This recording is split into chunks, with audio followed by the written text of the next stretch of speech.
Have you ever wondered what it would be like to have so much money that you could literally bury it in the ground? I mean, really think about it for a moment. Most of us worry about paying bills, saving for retirement, or just making ends meet. But what if money became so abundant in your life that you started treating it like dirt? Today, I want to share with you one of the most fascinating and disturbing stories I've ever come across. It's about a man who had everything money could buy, yet somehow managed to lose the most precious thing of all, his connection to what makes us human. And the strangest part? The more money he buried, the more he seemed to unearth something much darker. Let me tell you about Harrison Blackwood. You probably haven't heard his name, and there's a good reason for that. Unlike most billionaires who love the spotlight, Harrison preferred the shadows. He made his fortune in the early days of the internet, buying and selling digital real estate, before most people even knew what that meant. By the time he was 40, he had more money than he could spend in 10 lifetimes. But here's where the story gets interesting. Instead of buying yachts or private islands like other wealthy people, Harrison developed an unusual obsession. He started burying money, not metaphorically but literally digging holes in the ground and burying stacks of cash. It started small. His housekeeper, Maria, told me she first noticed it when she found muddy shovels in his garage. She thought maybe he was gardening, which seemed odd since Harrison had never shown interest in plants before. But when she looked out at his massive backyard, she didn't see any flowers or vegetables, just small mounds of freshly turned earth scattered across the property. At first, she didn't think much of it. Rich people have strange hobbies, right? But then she started noticing that Harrison was changing. The man who used to greet her with a smile and ask about her family became distant, cold. His eyes, which once sparkled with the enthusiasm of someone who loved solving problems, became hollow. It was as if something vital was draining out of him with each hole he dug. The pattern became more obvious over time. Every few nights, Harrison would disappear into his backyard with a shovel and a briefcase. He'd spend hours out there digging by moonlight. Maria could see him from the kitchen window, working with an almost frantic energy, as if he was trying to bury more than just money. What was he really burying out there? That's the question that haunted everyone who knew him. His business partners noticed the change too. Harrison, who had been known for his sharp wit and innovative thinking, started making bizarre decisions. He'd cancel important meetings to go home and dig. He'd zone out during conversations, staring off into space with a strange expression on his face. His brother, Thomas, tried to intervene. He'd drive over to Harrison's house and find him in the backyard, dirt under his fingernails, sweat on his forehead, standing over another fresh hole. "What are you doing, Harry?" Thomas would ask. But Harrison would just shrug and say he was investing in the future or keeping his assets safe. The truth is, Harrison had developed a twisted relationship with his wealth. In his mind, money had become evil, corrupting everything it touched. He believed that by burying it, he was somehow purifying himself, getting rid of the poison that was destroying his soul. But the opposite was happening. The more he buried, the more obsessed he became. It was like he was feeding something dark that lived deep in the earth. The neighbors started talking. They'd see Harrison at all hours, sometimes still digging when the sun came up. His once beautiful property began to look like a battlefield, full of holes and mounds of dirt. The grass died, trees withered. It was as if the very act of burying money was poisoning the ground itself. But the strangest reports came from people who lived nearby. They started seeing things. Shadows moving across Harrison's property when no one was there. Lights flickering in windows of his empty house. Some swore they could hear whispers carried on the wind, voices speaking in languages they didn't recognize. Maria, the housekeeper, was the first to quit. She came to work one morning and found Harrison's kitchen in chaos. Chairs were overturned, dishes were broken, and there were muddy footprints everywhere, but not just Harrison's.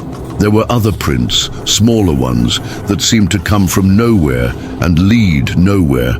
When she asked Harrison about it, he just stared at her with those hollow eyes and whispered, "They're helping me count." That's when Maria knew something terrible was happening. She packed her things and never came back, but she couldn't stop thinking about Harrison, about the man he used to be and what he was becoming. She'd lie awake at night, wondering if she should have done more, should have tried harder to help him. The thing about money is that it's just paper and metal, right? It only has power because we give it power. But Harrison had given his money so much power over his life that it had taken on a life of its own. And now, buried in the dark earth, it was growing into something else entirely. As weeks turned into months, Harrison's behavior became even more erratic. He talked to himself constantly, having conversations with invisible companions. His business empire started crumbling as he neglected everything to focus on his nighttime digging sessions. But he didn't seem to care. All that mattered was burying more money, going deeper, feeding whatever was hungry in that dark soil. The story gets much stranger from here. Because what Harrison thought he was burying was just money. What he was actually unearthing was something that had been waiting in the darkness for a very long time, something that understood the true price of greed. Let me continue this conversation and tell you what happened next, because this is where Harrison's story becomes a warning for all of us. The first time Harrison heard them speak clearly was on a cold October night. He'd been digging for hours, his muscles aching, his hands raw from gripping the shovel. The hole was deeper than usual, maybe 6 feet down, when he heard a voice rise up from the earth below. "Deeper," it whispered. "Bury it deeper." Harrison froze. He looked around his backyard, but he was alone. The voice seemed to come from the hole itself, as if something down there was speaking to him. Instead of running, instead of filling in the hole and seeking help, Harrison did exactly what the voice asked. He kept digging. That's the thing about obsession. It makes you do things that your rational mind would never consider. Harrison was so far gone by this point that hearing voices seemed perfectly normal. In fact, it felt like confirmation that he was on the right path. Whatever was down there understood his mission. They were allies in his war against his own wealth. Over the following weeks, the voices became clearer, more frequent. They'd guide him to new spots in his yard, telling him exactly where to dig and how deep to go. They'd whisper stories about other people who had buried treasures, about the power that came from giving up earthly possessions. Harrison listened to every word, following their instructions with religious devotion. His brother Thomas made one last attempt to help him. He brought a psychiatrist to the house, a kind woman named Dr. Sarah Chen, who specialized in helping wealthy individuals cope with the psychological pressures of extreme wealth. But when they arrived, they found Harrison in his backyard, standing in a hole up to his waist, talking animatedly to empty air. "Who are you speaking with, Harrison?" Dr. Chen asked gently. Harrison looked up at her with eyes that seemed to reflect something other than his own thoughts. "My financial advisors," he said with complete seriousness. "They've been helping me diversify my portfolio. Underground investment strategies, you might say." Thomas felt a chill run down his spine. This wasn't his brother anymore. This was someone else wearing Harrison's face, speaking Harrison's words, but animated by something foreign and hungry. Dr. Chen tried to engage Harrison in conversation, to understand what was driving his behavior. But every question she asked was answered by the voices only Harrison could hear. He'd pause, tilt his head as if listening, then respond with information that seemed to come from somewhere else entirely. "They say that money is just the beginning," Harrison told her. "Every dollar I bury breaks another chain. Every hole I dig opens another door. They're teaching me about true wealth, the kind that comes from emptying yourself completely, The psychiatrist recognized the signs of a severe psychological break, but there was something about Harrison's case that troubled her on a deeper level. His delusions weren't random or chaotic like most patients she'd seen. They were organized, purposeful, as if something intelligent was guiding them. After that visit, Thomas made the difficult decision to have Harrison committed for psychiatric evaluation. But when the authorities arrived at the house the next morning, Harrison was gone. The backyard looked like an archaeological dig site, with dozens of holes varying in depth from a few feet to what appeared to be 10 or 12 feet deep. And in the deepest hole, they found something that made even the hardened police officers step back in shock. It wasn't money they found at the bottom of that hole. It was artifacts. Old, strange objects that seemed to pulse with their own dark energy. Carved bones, metallic symbols, stones covered in languages that no one could identify. The items were arranged in patterns that suggested ritual purpose, as if Harrison had been following instructions from something that understood ancient practices. The authorities launched a manhunt, but Harrison Blackwood was never found. Some say he simply vanished, taken by whatever forces he'd been communing with in his backyard. Others believe he's still out there somewhere, digging new holes, burying new offerings, following the whispers that promised him freedom from his wealth. But here's what I think really happened. I think Harrison discovered something that wealthy people throughout history have learned the hard way. That money isn't just currency, it's energy.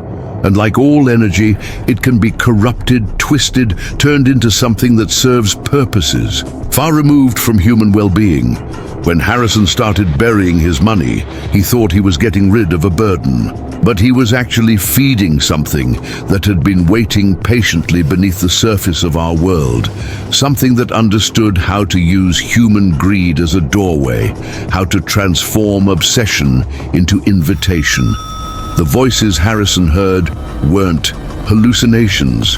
They were real entities that had learned long ago how to manipulate people through their relationship with wealth.